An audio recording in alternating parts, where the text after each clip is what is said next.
नमस्कार, मैं राजेश कुमार खरे और आप देख रहे हैं मेरा यूट्यूब चैनल धर्म संकट। हम चर्चा कर रहे हैं कांग्रेस पार्टी के उत्थान और पतन के बारे में। अभी तक इसमें हम 5 एपिसोड्स अभी तक हम 5 एपिसोड्स आपको दिखा चुके हैं।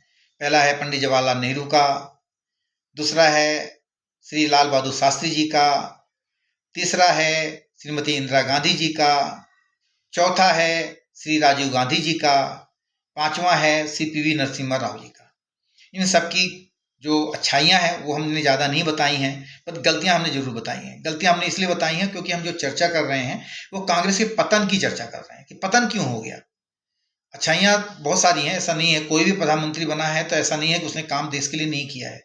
देश को आगे ले जाने में उन्होंने काम किया है, बट उनकी कुछ जो ब्लंडर्स थे, कुछ जो गलतियां थी, वो हम केवल चर्चा कर रहे हैं इन एपिसोडों में। तो आज जो हम चर्चा करने जा रहे हैं वो है श्रीमती सोनिया गांधी और मनमोहन सिंह की सरकार का। श्रीमती सोनिया गांधी का नाम हम इसलिए ले रहे हैं कि वो शैडो कैबिनेट चलाती थी, तो इसलिए जो है उनका नाम साथ में मनमोहन सिंह जी के साथ जुड़ रहा है। मनमोहन सिंह जी प्रधानमंत्री थे और उनके ऊपर सुपर प्रधानमंत्री के रूप में श्रीमती सोनिया गांधी जी थी। मनमोहन सिंह का प्रधानमंत्रित्व काल अटल बिहारी वाजपेयी की सरकार जब 2004 में गिर गई मतलब बीजेपी हार गई, तो कांग्रेस का शासन आया। अब कांग्रेस का शासन आया तो मनमोहन सिंह को प्रधानमंत्री बनाया गया, क्योंकि सोनिया गांधी के प्रधानमंत्री बनने पे बहुत सारी जो उनका कह लीजिए कि क्षेत्रीय दल जिनके साथ उन्होंने गठबंधन बनाया था, उन्होंने इनकार किया कि नहीं, हम सोनिया गांधी के प्रधानमंत्री को नहीं वो देंगे, समर्थन देंगे। इसलिए मनमोहन सिंह जी को शैडो प्रधानमंत्री बनाया गया और सोनिया गांधी ने इसके ऊपर अपने आप को सुपर प्रधानमंत्री बना लिया, और वो एक प्रकार से उनके बिना कोई भी आदेश का पालन नहीं हो सकता था। इस पीरियड में कांग्रेस का उत्थान भी हुआ, यानी थोड़ा आगे भी बढ़ी, अब इसके बाद डाउनफॉल भी हुआ। दोनों पे हम चर्चा करेंगे और कुछ ऐसे विधेयक पे चर्चा करेंगे जो बड़े कंट्रोवर्शियल रहे हैं, और कुछ ऐसे भ्रष्टाचार के ऊपर चर्चा करेंगे जो उनकी इस 2004 से लेकर 2014 तक के पीरियड में जो बहुत ज़्यादा उजागर हुए और जिसने कांग्रेस पार्टी को धरातल पर ला दिया।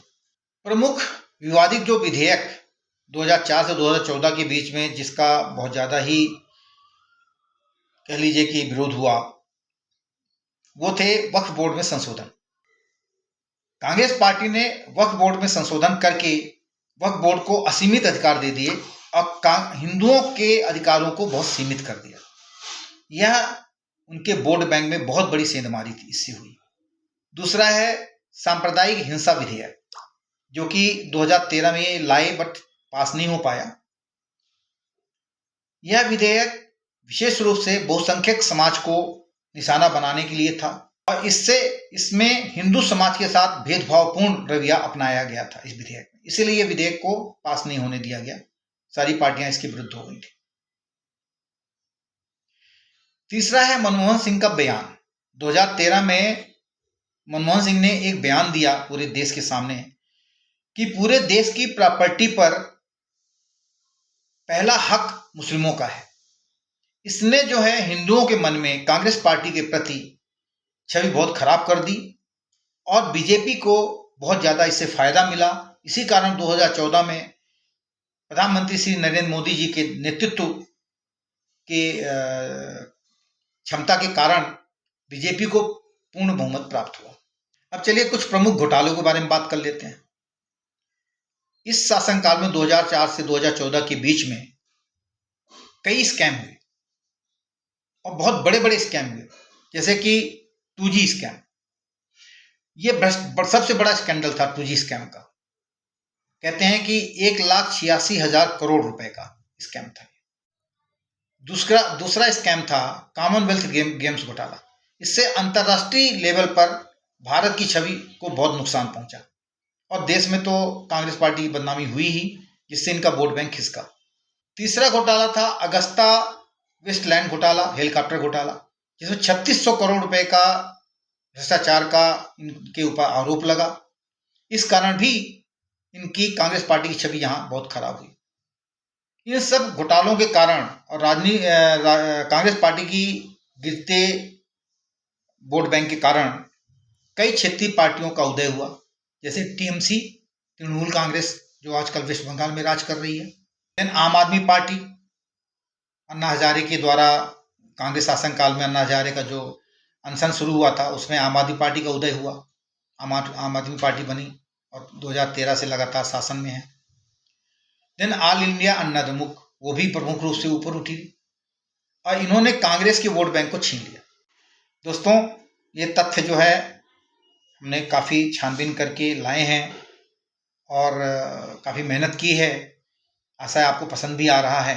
अगर कुछ कमी है तो हमें कमेंट करके अवश्य बताएं। देखिए, हमारे वीडियो को ज़्यादा से ज़्यादा लोगों तक शेयर करें। हमारे दर्शन का चैनल को अगर सब्सक्राइब अभी तक नहीं किया है उसको अवश्य करें, जिससे हमें और भी इंकरेजमेंट मिले और एक नए रूप में हम आपके लेके आएँ। आगे चल के हम बीजेपी का कैसे उदय हुआ वो भी, उसके बारे में भी हम इस शॉर्ट में लेके आएंगे। उसमें हम इस समय हमारी टीम जो है उसमें रिसर्च कर रही है और जैसे ही पूरा वो तैयार हो जाएगा वो भी हम लेके आएंगे आपके लिए। धन्यवाद। फिर मिलते हैं अपने अगले एपिसोड में। हमारा अगला एपिसोड हमारे प्यारे राहुल गांधी जी के कार्यकाल का है। मानी बात है, इसमें आपको बहुत मजा आएगा।